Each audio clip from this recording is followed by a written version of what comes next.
farming, fishing, foraging, mining, combat. These are the 5 skills that live in harmony in the valley. Only the farmer, master of all 5 skills, can bring economic prosperity to Pelican Town.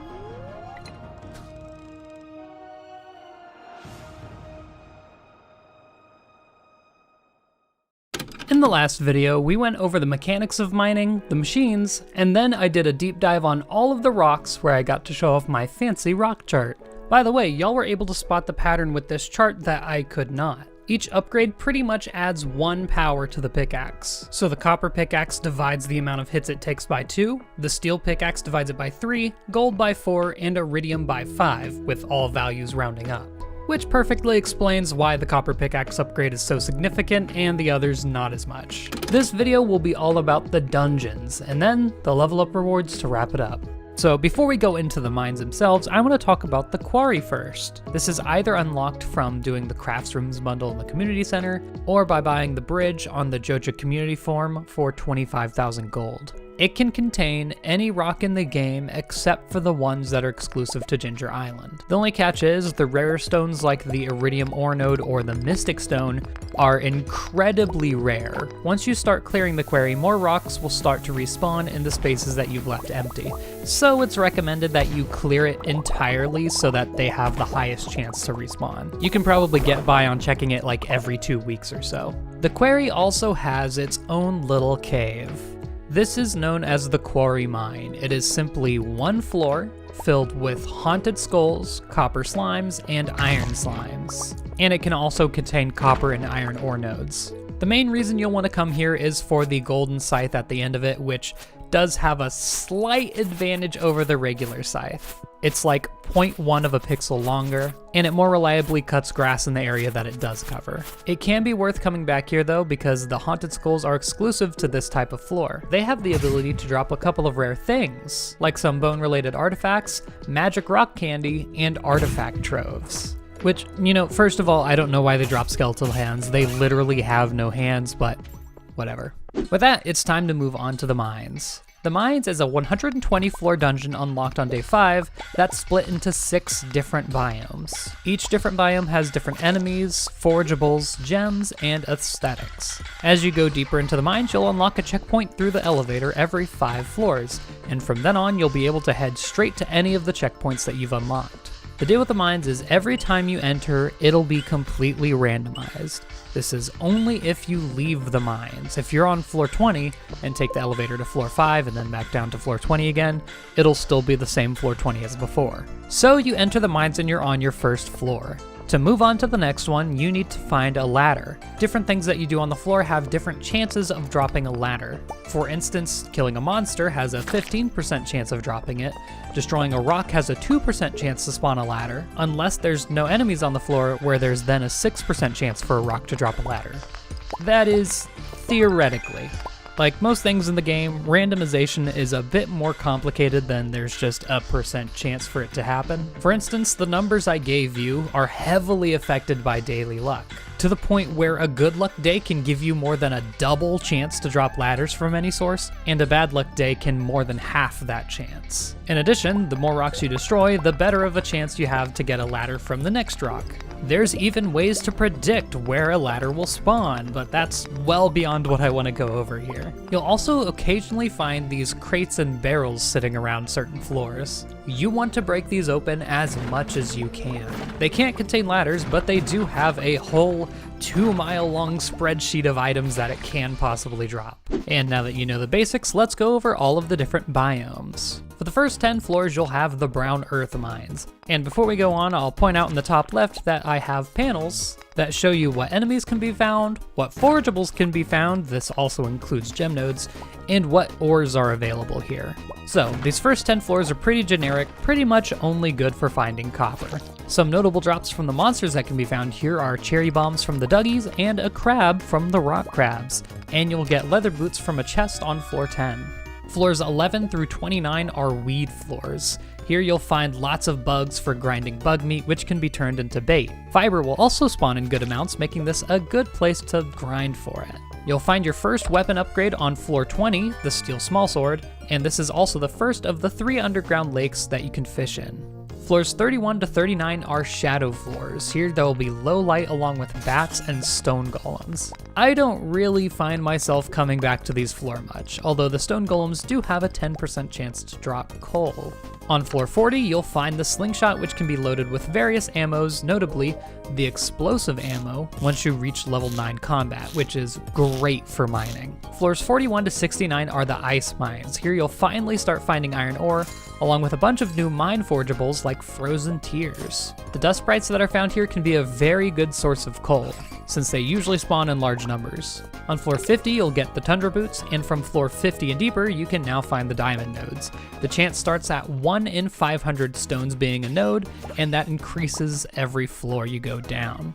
And as I said before, it's one of the only gem nodes that can be found on checkpoint floors. On floor 60, you obtain your first guaranteed dagger, the crystal dagger, alongside having the second underground lake, and on floor 70, you obtain the master slingshot. It's identical to the regular slingshot, just with twice the damage. Don't lose this one, it's the best in the game. Floors 71 to 79 are the frozen castle floors. These are similar to the frozen earth floors, but now they're skeletons. They have a chance of dropping a decent weapon, the bone sword, as well as bunches of bone fragments. Floor 80 has the firewalker boots, and all around +3 to both defense and immunity. Floors 81 to 109 are the lava floors. These are the first floors that you can find gold ore, emeralds, and rubies. The geodes of these floors are now magma geodes, and in addition to quartz, you can now also find fire quartz. To top all of it off, weeds can also be found on these floors, making it another good spot to farm for them. As for interesting drops, the shadow enemies have a chance to drop full resource bars, and the rarer the material, the lower the chance. Lava crabs can drop bombs, and squid kids are one of the only sources of squid ink if you don't want to throw squids in a fish pond. On floor 90, you'll obtain the obsidian edge, which is your last and best guaranteed weapon. For any better ones, you'll have to buy them from the shop, find them through luck, or solve certain puzzles. On floor 100, you get a star drop, which increases your energy permanently, and you also have the last of the underground lakes. And from floor 101 on, you can now find Mystic Stones, which, just in case you skipped the rock section, contain gold and iridium ore and have a high 25% chance to hold a prismatic shard. At floor 110, you'll get the space boots, which is a +4 to both defense and immunity. And for the last 10 floors, it's the same lava caves as before, just without weeds and a better chance for magma geodes. On the final floor, you'll find the skeleton key. This has 2 uses. It opens up the Skull Cavern, which we'll go over shortly, and it also allows you to play Junimo Kart in the saloon. Yay! Also, small little side effect of hitting the bottom of the mines, all enemies now have a 0.05% chance to drop a diamond or a prismatic shard.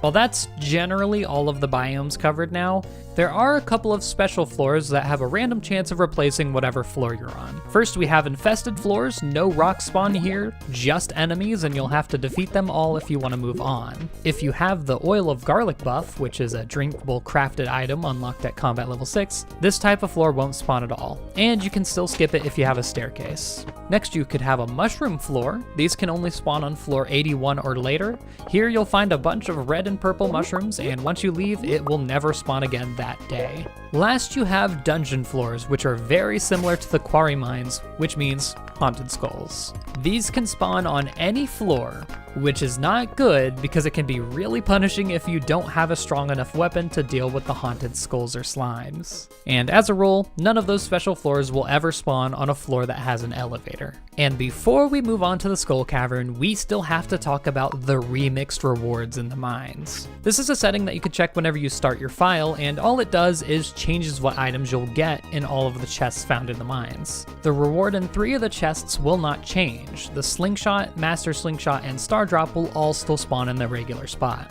For all of the other chests, however, there's a variety of boots, weapons, or rings that you could get instead of the regular item. And some of the items you can randomly get are way better than what you would get normally. Like floor 20 has a chance to give you either a glow ring or a magnet ring, both of which are very useful items. Some of the weapons you can find are just outright better than the default weapons. And if you're worried, you don't have to worry about never getting a weapon upgrade because you do still have a guaranteed weapon on floor 60 and floor 90. It's just that the weapon itself is randomized.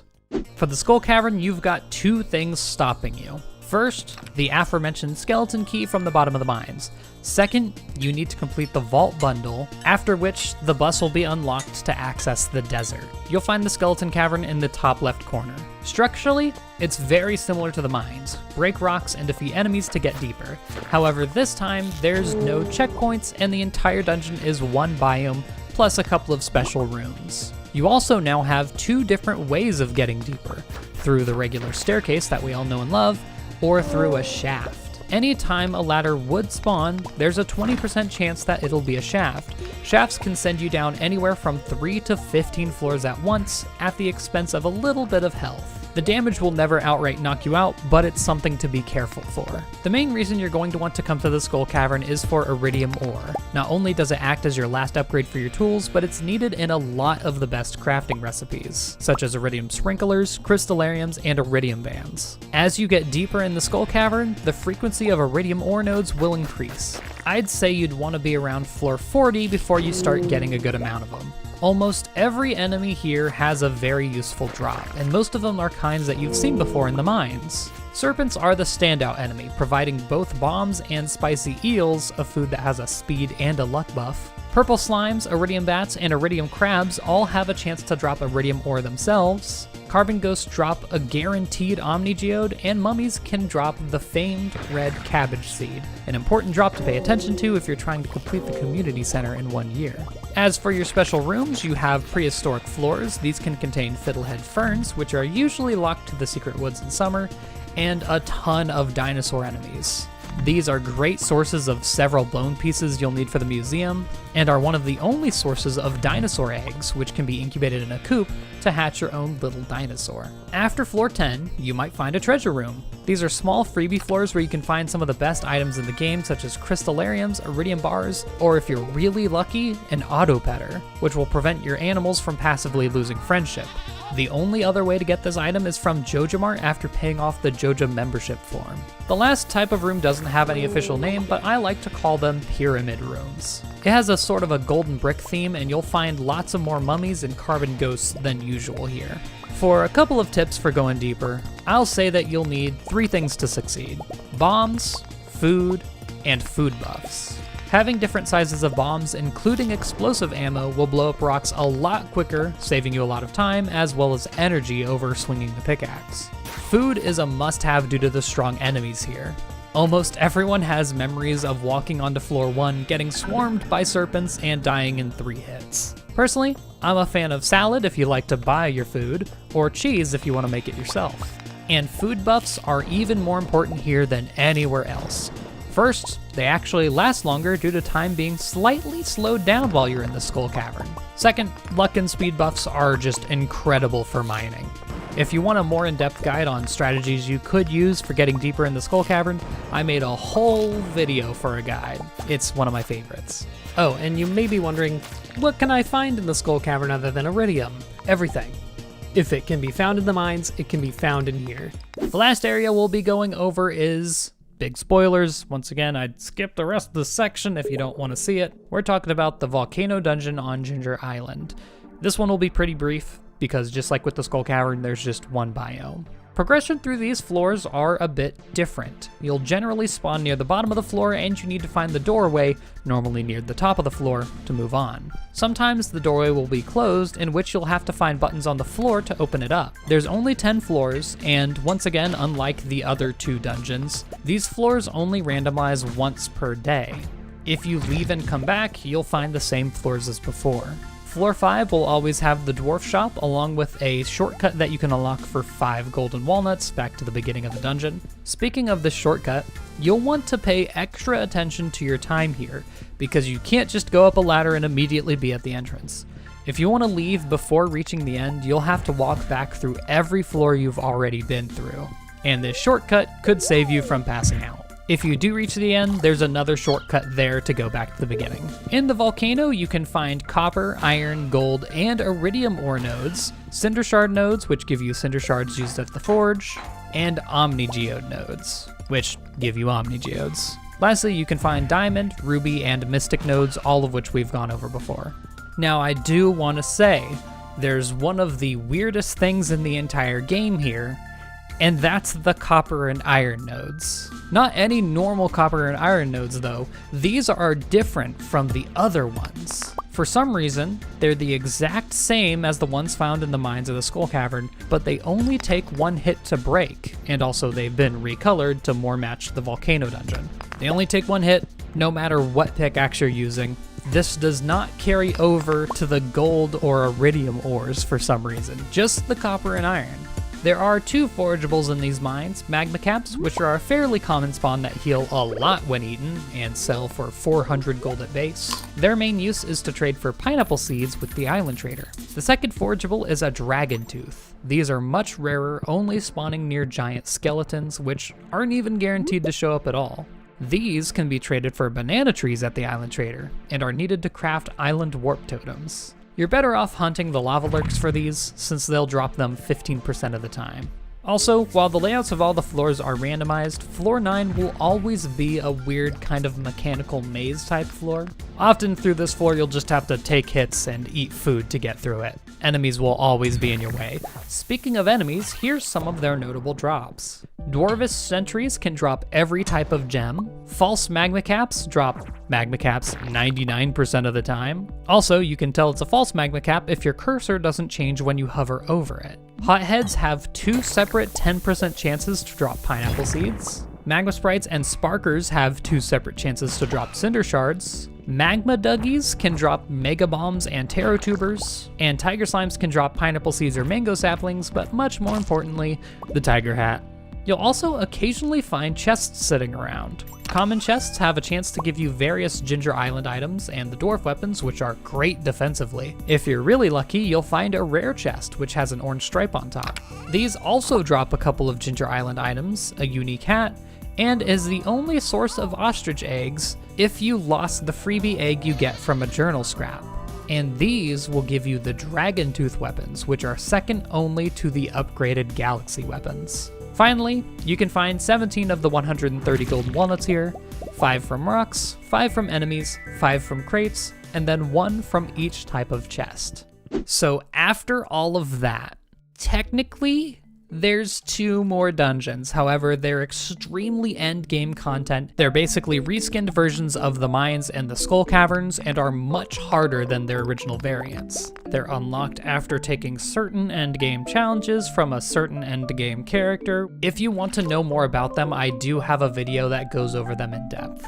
The most important thing to talk about is there's one exclusive item to these dungeons, and that's radioactive ore nodes. This isn't necessarily the next step past iridium ore, although it can be put into a furnace to make a radioactive bar. They're just used for crafting recipes though, there's not radioactive tools or anything. Finally, we've covered all of our bases. There's a lot of mining content in the game, arguably more than farming. So now we can finally start talking about the mining skill and what rewards you get for leveling it up. At level 1, you get the cherry bomb crafting recipe, which takes 4 copper ore and 1 coal. At level 2, you get the staircase crafting recipe, which some would argue is very important. However, it takes 99 stone to craft, and honestly, trading 1 jade for a staircase on Sundays from the desert trader is a lot more efficient. Level 3, you get the cooking recipe for Miner's Treat. It takes a cave carrot, 1 sugar, and 1 milk, and gives you a +3 mining buff and a +32 magnetism buff. I want to talk about the mining buff really quickly. It's not actually a great buff. All it does is lower the amount of energy you use when swinging a pickaxe, and it slightly increases your chance of finding gem nodes. When mining seriously, you'll probably want luck and speed buffs more than that. It also gives a magnetism buff though, which is okay. It's not going to be too noticeable as long as you have a magnet ring. At level 4, you get the crafting recipe for the glowstone ring, ring, which is one of the best rings in the game. It combines the effect of the light ring and the magnet ring for 5 solar essence and 5 iron bars, which sounds expensive, but trust me, it's worth it. And you get your first transmute crafting recipe. This allows you to make an iron bar out of 3 copper bars. Funny thing is, I feel like this isn't used too much because I find myself lacking copper bars more often than iron bars. I don't know, that's just me, but the option's there now. At level 5, you have your first profession choice between Miner, which gives you 1 extra ore per vein you break, or Geologist, which makes gem nodes have a 50% chance of dropping an extra gem. I've gotta be honest, this is one of the most lopsided choices in the entire game. Ores are so important. A profession that increases the amount of ore you get is fantastically useful. And even though it sounds like Geologist gives you an opportunity for more money, because you'll be able to sell more gems, it's not necessarily the case because for the level 10 professions, there's a really good money maker on the miner side. I would say Geologist might be better if you're looking for more gifts for people in the form of gems. Moving on to level 6, you get the bomb recipe, which, like the cherry bomb, just takes 4 iron ore and 1 coal. At level 7, you get the second transmute crafting recipe, which allows you to turn 2 iron bars into 1 gold bar, which again has its uses if you need a lot of gold bars for some reason. Also, if you were intending on selling the 2 iron bars, you'll get 10 more gold if you turn it into a gold bar, so, you know, stacks on stacks and all that. Level 8, you get the Mega Bomb, crafted with 4 gold ore, 1 solar essence, and 1 void essence. Which, while it sounds like a very specific recipe, you probably have solar essence and void essence anyway because they're not used for much else, so it's not that bad of a recipe. At level 9, you get the beautiful Crystallarium recipe.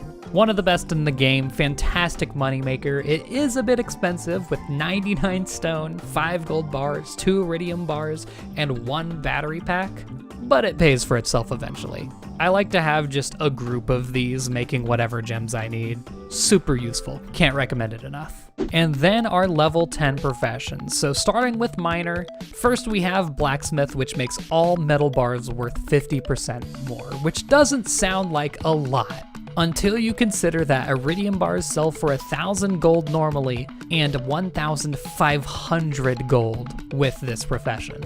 This single-handedly makes deep Skull Cavern runs a great moneymaker. And if you're late game enough, this also applies to radioactive bars. It didn't used to, but now it does, increasing the price from 3,000 gold to 4,500 gold. And radioactive ore isn't that bad to grind for because you can just continuously enter floor 1 of the dangerous mines over and over again until it spawns for you. It's that easy.